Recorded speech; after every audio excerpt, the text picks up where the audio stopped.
Hello नमस्ते आदाब, this is Shirish कुंभार। बच्चों, अगर फिजिक्स के वीडियोस चाहिए, फिजिक्स का कंटेंट चाहिए, अगर क्वेश्चंस पेपर चाहिए और नोट्स चाहिए तो लिंक डिस्क्रिप्शन बॉक्स में दिया गया है। मेरे चैनल को जाके सब्सक्राइब कीजिए और आपको वहां से कंटेंट मिल जाएगा। केमिस्ट्री के अच्छा कंटेंट चाहिए तो अनिरुद्ध सर के वीडियोस को सब्सक्राइब जरूर कीजिएगा और ध्यान दीजिए बेल आइकन दबाना ना भूलें ताकि आपको अपडेट्स मिलती रहें। तो चलिए शुरू करते हैं। आज हम शुरू करने वाले हैं रिफ्रैक्शन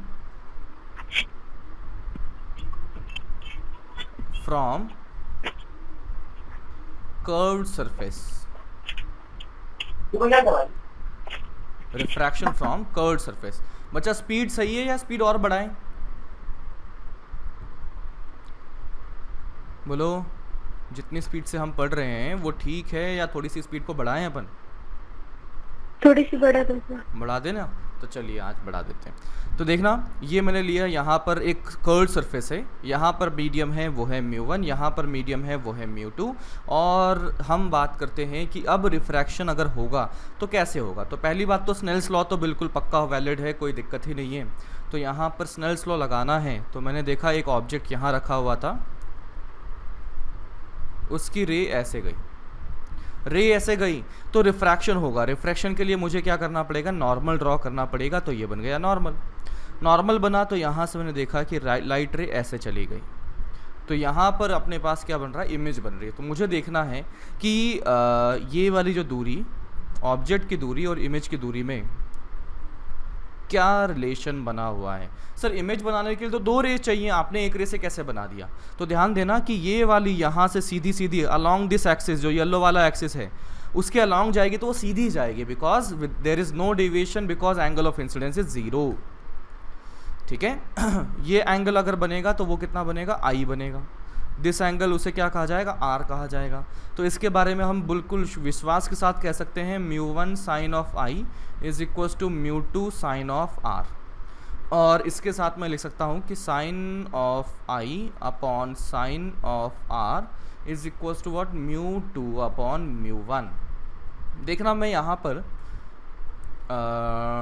एक ऐसे लाइन ड्रॉ कर लेता हूँ, एक ऐसी लाइन ड्रॉ कर लेता हूँ। Let's say this is alpha, let's say this is beta. ठीक है। तो बताओ ये जो बनेगा, ये टोटल एंगल, ये एंगल भी कितना बन जाएगा? बीटा बन जाएगा। तो मैं लिख सकता हूँ angle I is equals to alpha plus beta. Angle of incidence I is equals to alpha plus beta. और एंगल ऑफ रिफ्रैक्शन R के बारे में क्या लिख सकते हैं बताइए?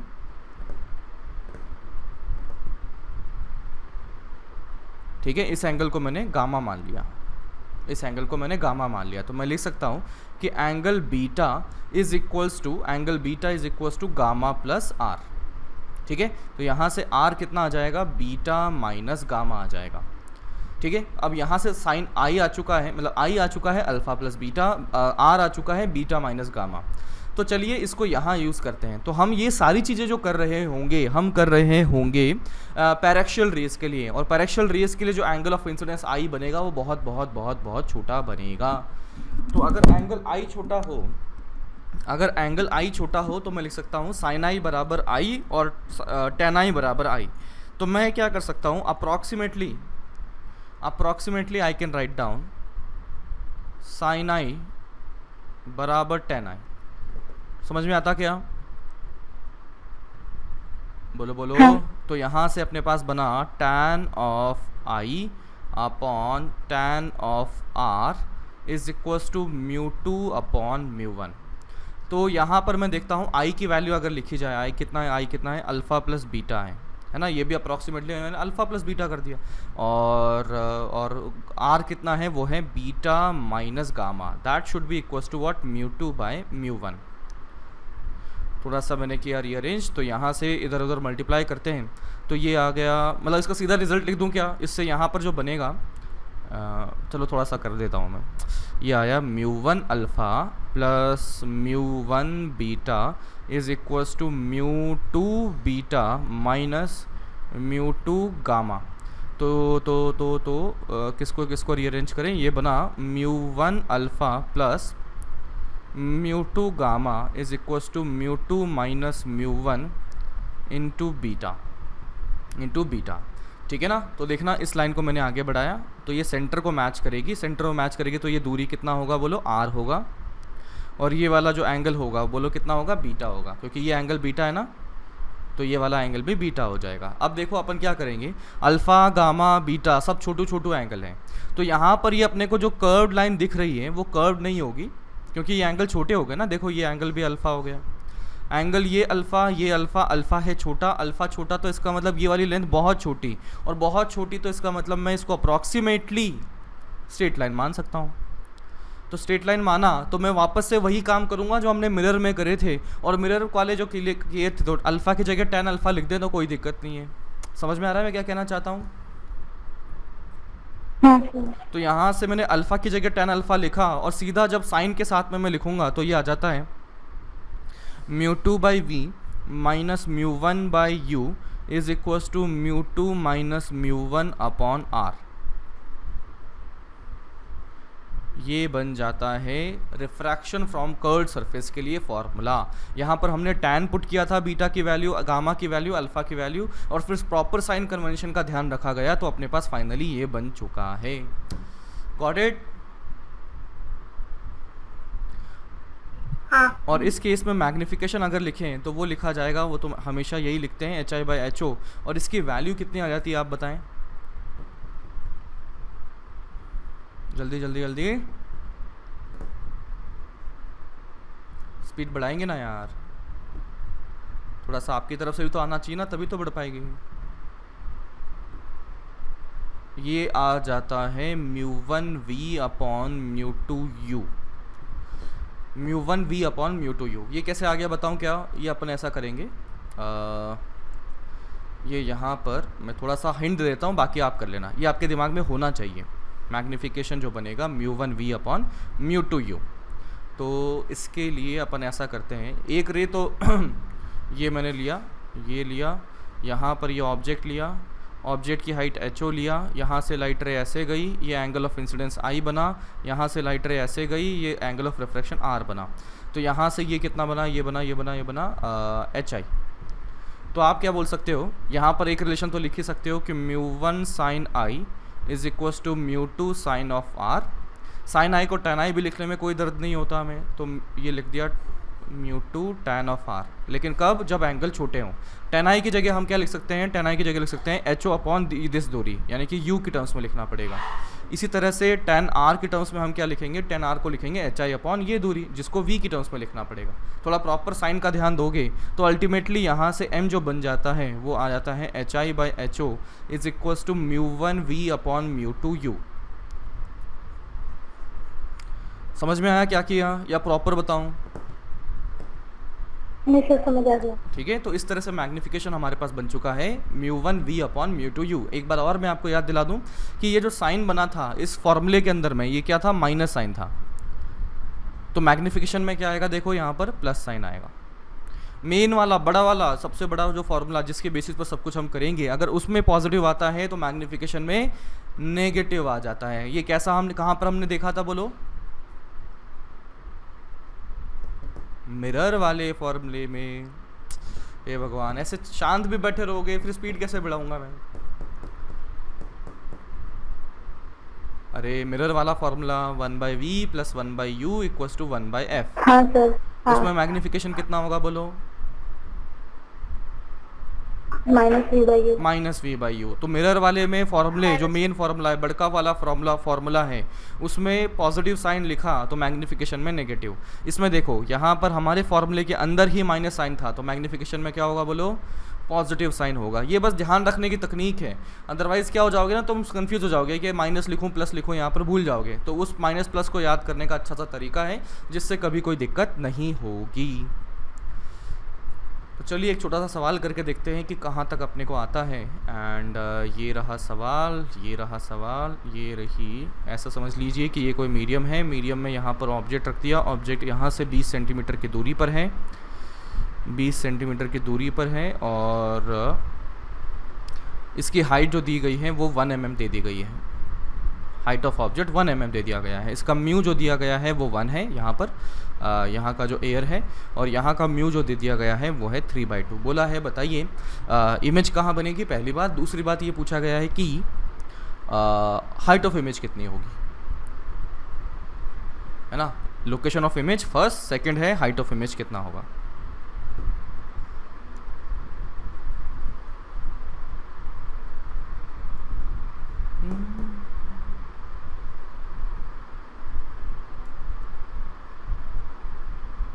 Sir are. अच्छा आर नहीं दिया, सॉरी, आर हो गया 20, ये अपने पास कितना 30 centimetre, radius of curvature is 30 centimetre.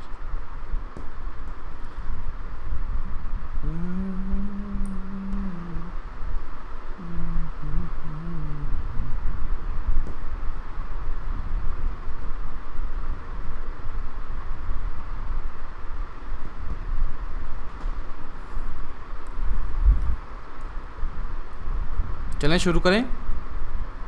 ये हो जाएगा इंसिडेंट जहां से image minus 45 centimetre. Minus 35 centimetre. चलिए चेक कर लेते हैं। Minus 45 minus 40। माइनस 45। ओके चलिए चेक कर लेते हैं। तो ये आ चुका है, ये आ चुका है म्यू2 यानी कि 3/2 जिसमें जाता है उसको म्यू2 लेंगे, है ना। अपन एकदम क्लियरली कर लेते हैं। म्यू2 यहाँ पर हो चुका है 3/2। म्यू1 जिसमें से लाइट रेज इंसिडेंट हो रही हैं वो उसे म्यू1 लिया जाएगा। रेडियस ऑफ कर्वेचर यहाँ पर पॉजिटिव लेंगे या नेगेटिव?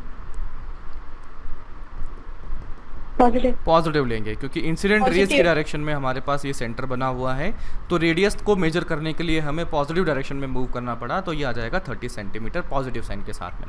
तो लिखेंगे म्यू2/v यानी कि 3/2 डिवाइडेड बाई v माइनस म्यू1 यानी कि 1/u और u है -20 इज इक्वल टू म्यू2 माइनस म्यू1/r यानी कि 3/2 माइनस 1/r, r है 30। तो ये कितना आ रहा है, ये 1/2 1/60 ये हो गया, और इधर इधर जाएगा तो ये सही आ जाएगा। तो v की वैल्यू यहाँ से आप बता रहे हैं कितना आ रहा है, -40 आ रहा है, -45 -45 सेंटीमीटर। तो इस तरीके से हमारे पास v की वैल्यू -45 सेंटीमीटर, इसका मतलब वर्चुअल इमेज बनी है रियल इमेज? Real image. वो जो तुमने रटा हुआ है वो रटा था मिरर के लिए बच्चा, ये क्या है, लेंस है।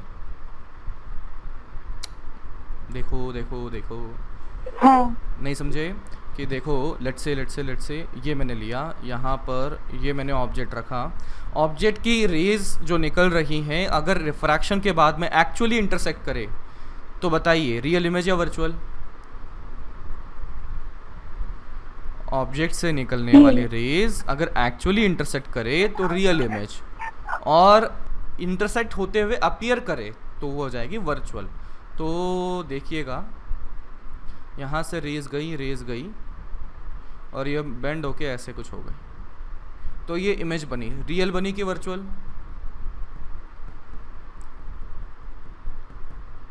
अरे एक्चुअल इंटरसेक्ट कर रही है या नहीं कर रही है? एक्चुअली इंटरसेक्ट ये लाइट रेज एक्चुअली नहीं कर रही है। एक्चुअली इंटरसेक्ट कर रही है, तो रियल इमेज या वर्चुअल? रियल इमेज बनेगी। तो आप देख सकते हो इसके लिए v की वैल्यू कितना आ जाएगा, पॉजिटिव या नेगेटिव? पॉजिटिव। v की वैल्यू पॉजिटिव और u की वैल्यू यहाँ से नेगेटिव बन जाएगा। तो v पॉजिटिव, इसका मतलब ये रियल इमेज होगा, यानी कि ये जो बना है ये नेगेटिव अगर आ गया, -45 आपने बताया कैलकुलेशन के बाद में, तो ये अगर -45 आ रहा है इसका मतलब वर्चुअल इमेज बना हुआ है, this is not a real image. चलिए अब बात करते हैं इसके मैग्नीफिकेशन की। तो मुझे पता है HI/HO is equal to μ1v, μ1 है 1, v की वैल्यू है कितना, -45 अपॉन म्यू2 है 3/2, और u की वैल्यू जो पाई गई वो कितना है, -20 पाया गया। तो इससे अपने पास क्या बन रहा है, ये आ गया HI अपॉन HO, वो है 1 mm इज इक्वल्स टू, इससे ये गया 15, और 15 से जो भी आ रहा है देख लेना, कर दूं क्या मैं ये आ गया 15, और ये 3/4 और 3/4 इधर आ जाएगा, 3/2 आ रहा है शायद, है ना, हाँ 3/2 आ गया। तो HI की वैल्यू आ गई 3/2 mm, पॉजिटिव आई है, इसका मतलब जिस साइड में ऑब्जेक्ट था उसी साइड में इमेज भी बन चुकी है। ऑब्जेक्ट की हाइट पॉजिटिव लिया, इमेज की हाइट भी पॉजिटिव आ गई, इसका मतलब सेम साइड में ये दोनों पाए गए हैं। ठीक है, समझे क्या? हाँ सर। तो चलिए अगला सवाल, इसमें मैं करता हूँ, ये एक मैंने ऐसे ग्लास का बॉक्स कर दिया, ग्लास के बॉक्स में मैंने यहाँ पर ऐसे एक कैविटी कर दी, यहाँ पर क्या कर दिया मैंने, एयर रख दिया, यहाँ पर ये है ग्लास, ठीक है। फिर ये इसकी रेडियस मैंने दे दिया है 5 सेंटीमीटर। इसकी जो रेडियस पाई गई, ये पाई गई 5 सेंटीमीटर की रेडियस है। ये रहा सेंटर, सेंटर से इस साइड में, एक साइड में शिफ्टेड है कौन, ऑब्जेक्ट, ऑब्जेक्ट इधर पाया गया और ये शिफ्टेड पाया गया 1 सेंटीमीटर। और इसका म्यू जो दिया गया है ग्लास का, वो दिया गया है 3/2। ग्लास का जो म्यू दिया गया है वो 3/2 दिया गया है। तो अब हमने क्या किया, देखा है कि ये थिकनेस 10 सेंटीमीटर थी, तो अगर हम इस साइड से देखते हैं तो बताइए इमेज कहाँ पर दिखेगी। ये जो ऑब्जेक्ट दिखा उसकी इमेज कितनी दूरी पर दिखेगी, सवाल समझे क्या? हाँ। चलिए बताइए।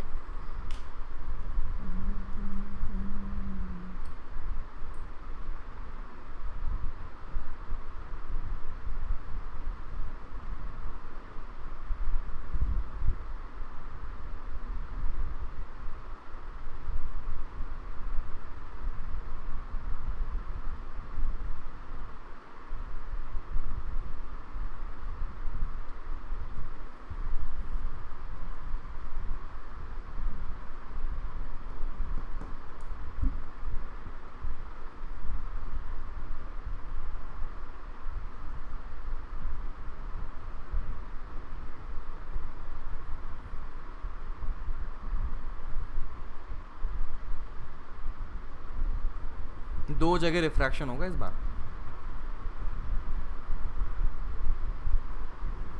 ठीक है। तो पहले रिफ्लेक्शन के लिए मैं लिखता हूँ, पहला होगा इस सरफेस से, तो इस सरफेस की जो भी इन्फॉर्मेशन मुझे पता है सब लिख लेते हैं। तो यहाँ पर μ2 जो लिखा जाएगा दैट वन वुड बी 3/2, μ1 लिखा जाएगा 1, और u की वैल्यू अगर लिखें तो वो होगा कितना होगा 5 और 1 यानी कि -4 सेंटीमीटर। v की वैल्यू हमें नहीं मालूम है। रेडियस ऑफ कर्वेचर अगर लिखा जाएगा तो पॉजिटिव होगा कि नेगेटिव,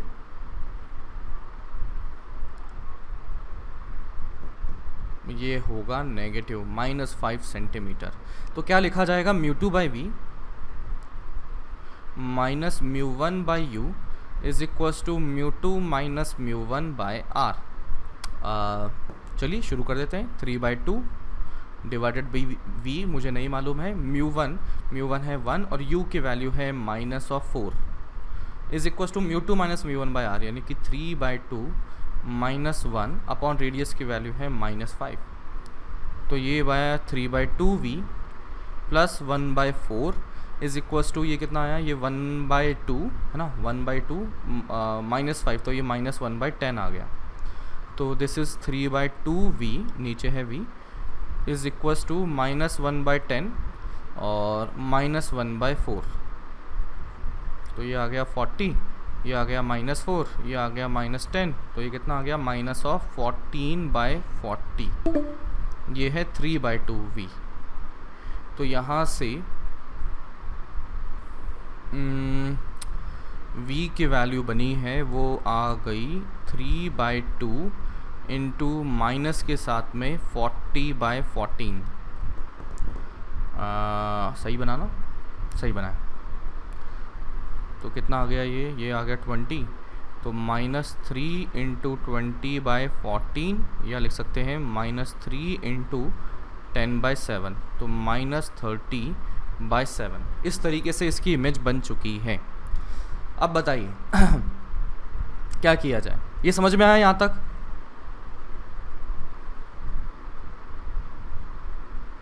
बोलना पड़ेगा, बोलो बच्चा।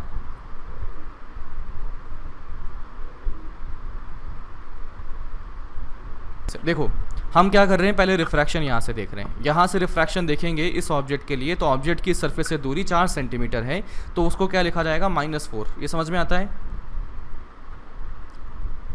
इंसिडेंट रेज के ऑपोजिट डायरेक्शन में ऑब्जेक्ट रखा हुआ है। रेडियस ऑफ कर्वेचर यहाँ पर पाया गया -5 सेंटीमीटर।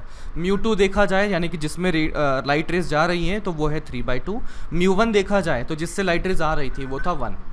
तो बस अब यहाँ पे सब्स्टिट्यूट किया तो v की वैल्यू आ चुकी है -30/7 सेंटीमीटर। तो माइनस का मतलब क्या है, रियल इमेज या वर्चुअल इमेज? रियल। अरे ना ना ना यार बच्चा यार, नहीं नहीं नहीं, सॉरी सर, वर्चुअल, सॉरी। तो ये हाँ, वर्चुअल सर। है ना, वर्चुअल आ गया। तो वर्चुअल आ गया तो इसका मतलब ये एक्चुअली इंटरसेक्ट नहीं करेंगी, और एक्चुअली इंटरसेक्ट नहीं करेंगी तो एक्चुअली इंटरसेक्ट करती तो राइट हैंड साइड में होती, तो वर्चुअल होगा तो इसका मतलब लेफ्ट हैंड साइड में होगा। अब देखें ये 30/7, तो अगर देखा जाए तो 4 से ज़्यादा है, तो इसका मतलब ऑब्जेक्ट के लेफ्ट हैंड साइड में होगा। ऑब्जेक्ट तो यहाँ से 4 सेंटीमीटर पर है, तो इमेज जो पाई गई वो यहाँ पाई गई पहली सरफेस के बाद में, और वो कितनी दूरी पर पाई गई, 30/7 सेंटीमीटर दूरी पर पाई गई। समझे गए इस बात को? हाँ फिर उसके बाद में हमने देखा कि अब ये इमेज की जो लाइट रेज जा रही हैं वो इस सरफेस पर गिरेंगी, इस सरफेस पर गिरेंगी, ठीक है ना। ऐसा जो था ये इसको ऐसे गिर रही थी, ये समझ में आया क्या हुआ? ऑब्जेक्ट से लाइट रेज ऐसे गई और ऐसा जाने के बाद में लाइट रेज ऐसे मुड़ गई हैं, तो इसलिए यहाँ पर सरफेस को ऐसा पता लग रहा है कि जो लाइट रेज यहाँ से आ रही है। समझे मैंने क्या किया? जल्दी जल्दी जल्दी बोलो हाँ या ना। हाँ हाँ सर। तो देखो अब इस सरफेस पर अगर देखा जाए तो इस सरफेस से पूछा जाए बता तेरे को लाइट रे कहाँ से आ रही है, तो वो बोलेगी यहाँ से आ रही है। तो मैं अगर सरफेस से पूछता हूँ बताओ कि ऑब्जेक्ट तुम्हारे लिए कितनी दूरी पर रखा गया है, तो वो क्या बोलेगी, इतनी दूरी पर रखा गया है।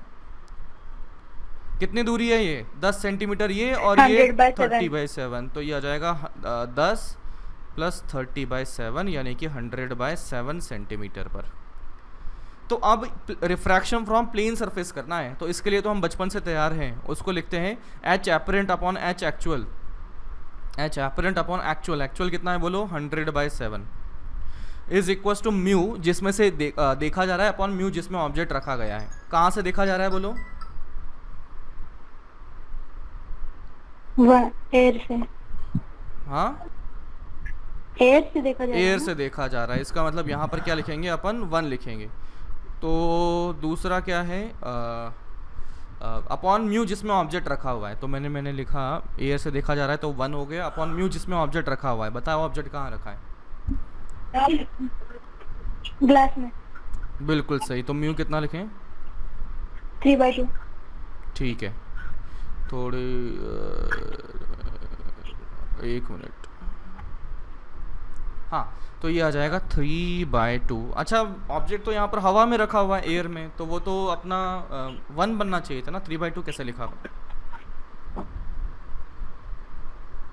वो हमें 3/, मतलब उस मीडियम से आता हुआ रखा लिखा है, हुआ ऐसा है। दिखता है। बिल्कुल बिल्कुल हाँ। बिल्कुल सही। तो यहाँ से H आ चुका है 100/7 × 2/3। तो इसका मतलब अब इस सरफेस से जो आँख को दूरी दिखेगी वो इतनी दूरी पर दिखेगा, और यही फाइनल आंसर होगा। आँख को मतलब एकदम चिपका हुआ ही मान लो, आँख की यहाँ से दूरी बहुत कम मान लो। समझे क्या बोलो? हाँ सर, यही आया था मेरा। हाँ सर। अच्छा, ये आ गया था, ठीक है। हाँ। अब देखो इस तरह से अगर सवाल ये हो गया तो इसका मतलब आपको साइन कन्वेंशन में कोई दिक्कत नहीं है, आपको यू वी ये समझ में आता है। बस एक बात जो मुझे नोटिस हो रही है वो हो रही है वी और यू के साथ में। तो वी को ध्यान रखना, वी अगर पॉजिटिव है तो इसका मतलब रियल इमेज या वर्चुअल इमेज? बोलो बोलो। रियल इमेज बनेगा। अगर वी की वैल्यू अगर नेगेटिव है तो रियल इमेज की वर्चुअल इमेज? Virtual image. अगर मैं u की बात करता हूँ, u की वैल्यू अगर नेगेटिव है तो बताओ रियल ऑब्जेक्ट की virtual object? Real object. Real object. और अगर मैं u की वैल्यू लिखता हूँ पॉजिटिव तो ये क्या हो जाएगा? Virtual object. मैं आपसे पूछता हूँ कि v की वैल्यू u की वैल्यू पॉजिटिव का मतलब क्या है? मतलब लाइट रेज कैसे आ रही होंगी? बताओ बताओ बताओ। अच्छा, आप ये मतलब वो ऐसे मीट कर रही है ऐसा आती होंगी, बिल्कुल सही। लेट से ये मैं बनाता हूँ। ये लाइट रेज आई ऐसे और ये ऐसे। ये अगर कन्वर्जिंग लाइट रेज अगर आती हुई दिखेंगी, तो ये हमारे पास क्या हो जाएगा? वर्चुअल ऑब्जेक्ट हो जाएगा, जिसके लिए u की वैल्यू इतनी लिखी जाएगी। बोलो बात समझ में आती है क्या? हाँ हाँ ठीक है, और फिर उसके बाद में रिफ्रैक्शन वगैरह होगा, उससे इमेज भी बन जाएगी। तो मुझे लगता है अब आपका समझ में आ गया refraction from the curved surface कैसे होता है। इसके सवाल के लिए आपको मैं अगेन पीडीएफ दे ही दिया है, आप उस पीडीएफ की मदद से सवाल कर सकते हैं। अगर कोई पर्टिकुलर क्वेश्चन है, कोई डाउट हो तो अभी बात कर सकते हैं, बोलिए, बोलो। नहीं है सर मेरा। चलिए ठीक है, तो अब आगे बात करते हैं हम लेंस की। लेंस में क्या होगा, दो कर्व्ड सरफेसेस के बीच में एक मीडियम फंसा देंगे। लेंस में क्या होगा, लेंस में हम पहली बात तो लेंगे कि थिन सरफेस ली जाएगी, थिन, उसकी थिकनेस जो है बहुत ही पतली पतली होगी। दूसरा हम क्या करेंगे, दो कर्व्ड सरफेसेस के बीच में हम एक मीडियम को फंसा देंगे, हम एक मीडियम को फंसा देंगे, और ये जो बना हुआ ऑब्जेक्ट है उसी को हम लेंस के नाम से जानते हैं, जिसकी थिकनेस को बहुत छोटा लिया जाता है। और इस सिनेरियो को हम क्या कहेंगे, इस सिनेरियो को हम लेंस कहेंगे। लेंस के कई सारे प्रकार दिख सकते हैं, कुछ ऐसा दिख जाए, है ना, कुछ इस तरह से, कुछ ऐसा दिख जाए। लेंस हमारे पास कुछ ऐसा दिख जाए, मतलब कुछ भी सारे परमुटेशन कॉम्बिनेशन लगा दो, जितने अपन लगा सकते हैं, है ना। ये ऐसा दिख जाए, कुछ ऐसा दिख जाए, है ना, ऐसा कुछ दिख जाए। ये भी कर्व्ड सरफेस है, ये भी कर्व्ड सरफेस है। अच्छा, मैं बोलता हूँ कि इस कर्व्ड सरफेस की रेडियस है r1, इसकी रेडियस ऑफ कर्वेचर है r2। बताओ r1 r2 में कौन बड़ा होगा? r1 बड़ा होगा, R1 है ना। ये देख लेना कि जब भी अपने को ऐसा लेंस दे दिया जाए, और इसमें मेरे को बोला नहीं कौन सी सरफेस क्या है, लेकिन मेरे को रेडियस दे दिया, एक तो है 100 सेंटीमीटर और दूसरी रेडियस मेरे को दे दिया 60 सेंटीमीटर। तो आप देख के बता पाएंगे कौन सा 100 होगा, कौन सा 60 होगा? हाँ। लेफ्ट वाला होगा 100 और इधर वाला होगा 60, क्योंकि इसको थोड़ा आगे बढ़ा दिया जाए तो आप देख सकते हो ये वाला बड़ा सर्कल बनेगा और ये वाला छोटा सर्कल बनेगा। तो लेफ्ट वाली सरफेस के लिए 100 सेंटीमीटर और राइट साइड वाली सरफेस के लिए 60 सेंटीमीटर। इसके अलग अलग नाम होते हैं, ये होता है बाय कॉन्वेक्स लेंस, है ना, ये हो जाएगा कॉन्केव लेंस, ठीक है। इसको कॉन्वेक्सो कॉन्केव कहा जा सकता है, कुछ भी कह सकते हैं, मतलब कॉन्केवो कॉन्वेक्स या कॉन्वेक्सो कॉन्केव, कोई दिक्कत नहीं है, अपन लिख सकते हैं, ठीक है। तो ये नामकरण हो जाएगा। कोई दिक्कत है क्या नामकरण करने में? नहीं चलिए आगे बढ़ते हैं। नाउ सर, वो मैंने जब मतलब 1-2 पेपर दिए ना, उसमें ये जो लेंस है उनके जो डिस्टेंस है उन दोनों के बीच में वो नेग्लिजिबल नहीं लिया था। ओके, तो मतलब चलिए वो सवाल कर कॉन्केव लेते या हैं। Convex lens. ओके, समझ गया। फिर वो ऐसा हो गया है बच्चा। चलिए मैं एक कर लेता हूँ, ये लो, ये मैं ऐसा कर लेता हूँ, या प्लेनो करूँ?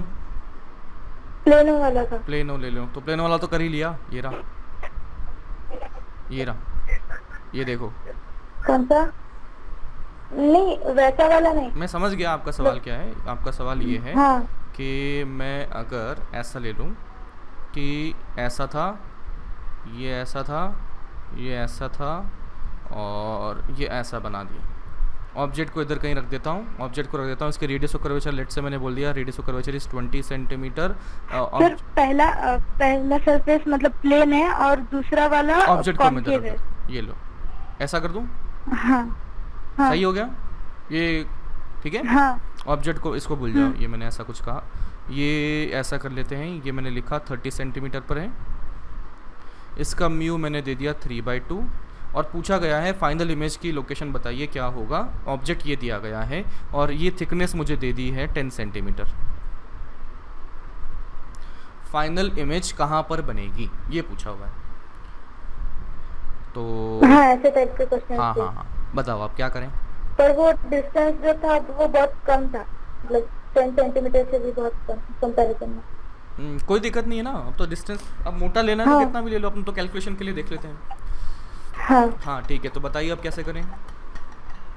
वो मतलब पहले सरफेस प्लेन से पहले इमेज डाल देंगे, फिर दूसरे से। बिल्कुल ऐसे सही। करना है। पहले तो एपरेंट डेप्थ देखनी पड़ेगी, तो ये होगा H apparent upon H actual. Actual कितना है बोलो इस सरफेस से? 30 इज इक्वल टू म्यू, जिसमें से देखा जा रहा है, अपॉन म्यू जिसमें ऑब्जेक्ट रखा हुआ है। ऑब्जेक्ट रखा है किसमें? 1 में, और देखा जा रहा है किसमें से? 3/2 में से। 3/2। तो यहाँ से आ गया h इज इक्वल टू कितना आ गया? 15×45 तो 45 सेंटीमीटर। 45। इसका मतलब ऑब्जेक्ट भले ही यहाँ रखा हो, लेकिन इससे जो निकलने वाली लाइट रेज हैं इसमें अंदर जब घुस रही हैं तो इसको ऐसा लग रहा है कि ऑब्जेक्ट की लाइट रेज ऐसे गई, और जब ये ऐसा बेंड हो गई तो वो ऐसी अपीयर हो रही है कि यहाँ से 45 सेंटीमीटर से एंटर कर रही हैं। अब आया 45 सेंटीमीटर, ये दूरी कितना हो गया 10 सेंटीमीटर। इसका मतलब यहाँ से जो लाइट रेज इस पर जो लाइट रेज आई वो कहाँ से आती हुई दिख रही है, यहाँ से आती हुई दिख रही है, यानी कि 55 सेंटीमीटर से आती हुई दिख रही है। ओके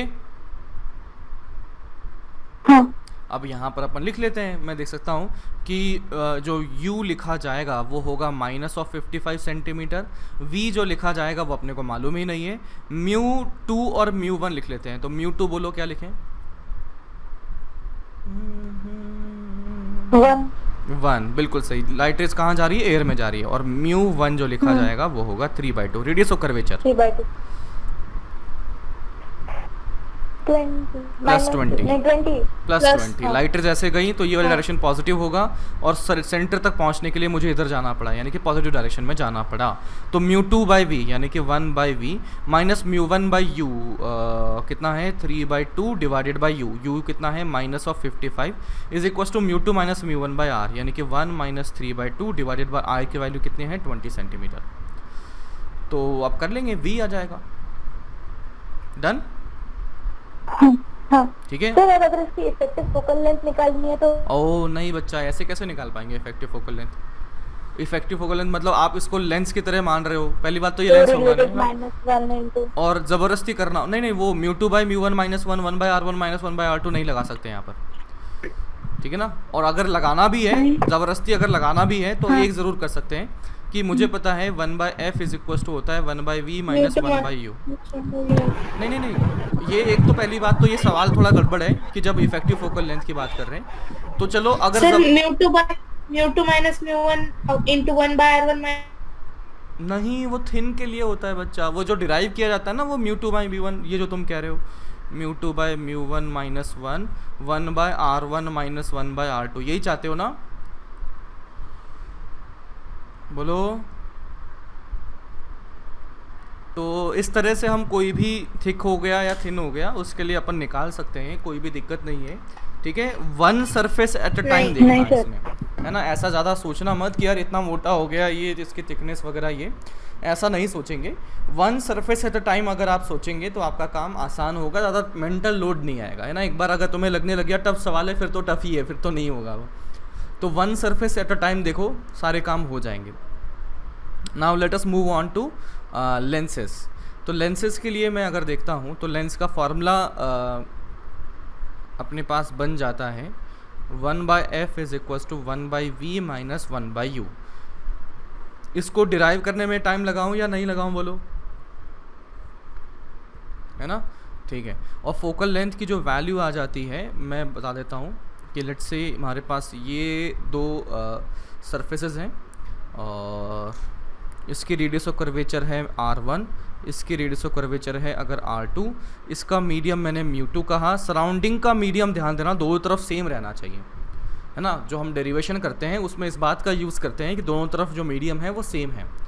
तो ध्यान रखना ये कितना आ जाएगा, ये आ जाता है μ2/μ1 minus 1 1/r1 minus 1/r2 plus 40 minus. तो मैं अगर फॉर एग्जांपल आपसे अगर बोलता हूँ ये रेडियस जो है वो है 40 सेंटीमीटर और ये रेडियस जो है वो है 30 सेंटीमीटर 20 सेंटीमीटर, ठीक है। म्यू की वैल्यू मैंने 3/2 इसकी म्यू की वैल्यू मैंने 3/2 एंड सराउंडिंग में एयर है, तो ये एयर है और यहाँ पर भी एयर है। तो इसमें सबसे पहले तो डाउट आएगा कि सर R1 और R2 क्या है। R1 और R2 नहीं, बस साइन चेंज होती है। नहीं, इकड़े उन बस ना R1 और R2 क्या है, तो इसमें R1 और R2 की वैल्यू बताओ क्या होगी।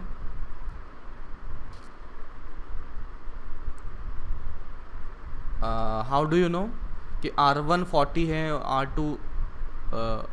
R2 20 है, -20 है। R1 क्या -20 नहीं हो सकता? ठीक है, तो मतलब क्या ऑब्जेक्ट अगर लोकेशन चेंज कर दी जाए लेफ्ट साइड से राइट में, राइट से लेफ्ट में, तो क्या focal length of the lens change हो जाती है क्या? फोकल लेंथ का साइन चेंज हो जाता है ना।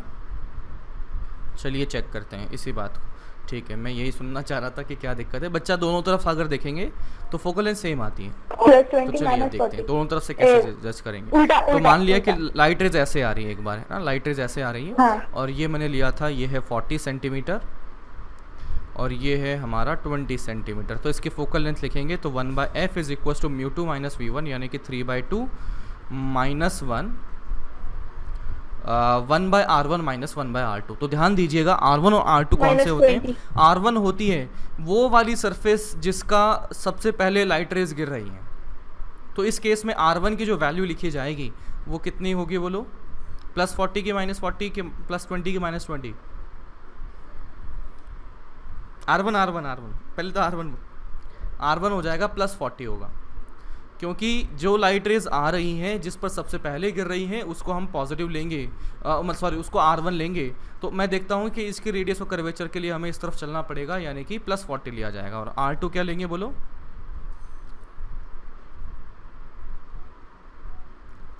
-20। ठीक है, तो ये हो जाएगा 1/r1 यानी कि 1/40 माइनस 1/r2 यानी कि -20। तो इससे बन चुका है 3/2 माइनस 1 यानी कि 1/2। इससे बन चुका है 1/40 प्लस 1/20, तो 1/40 प्लस 1/20। तो ये आ चुका है ये आ गया 40 और ये आया कितना आया 20 का 2 और 1 और 2 तो 3 आ गया। तो दिस इज़ 80/3 आ चुका है। तो इसका मतलब focal length is equals to 80/3। ठीक है, अब दूसरे सिनेरियो की बात करता हूँ जिसमें लाइट रेज कहाँ से आई? उल्टी डायरेक्शन से आई। तो लाइट रेज इसमें ऐसे मान लेता हूँ। जब ऑब्जेक्ट मैंने दूसरी साइड में रख दिया तो चेक करते हैं तब क्या हुआ। तो देखिएगा 1/f is equals to mu 2 यानी कि 3/2/1 माइनस 1। इसमें तो कोई दिक्कत नहीं है। 1/r1, इस बार r1 बताइए कौन सा लिखें? बोलो बोलो।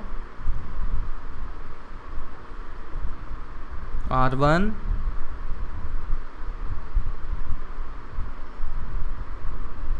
अरे कनेक्टेड हो ना भाई।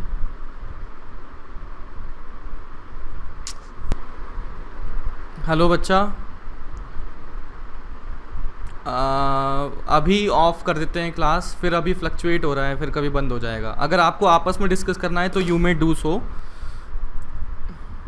ठीक है, ओके। तो अभी क्या है ना, मेरा इंटरनेट बहुत फ्लक्चुएट कर रहा है तो आई एम गेटिंग डिसकनेक्टेड और मैं कंटिन्यूसली पढ़ाया जा रहा हूँ और फिर वापस पढ़ाना पड़ रहा है मुझे। तो ठीक है, फिर अपन कल कर लेंगे इस चीज़ को।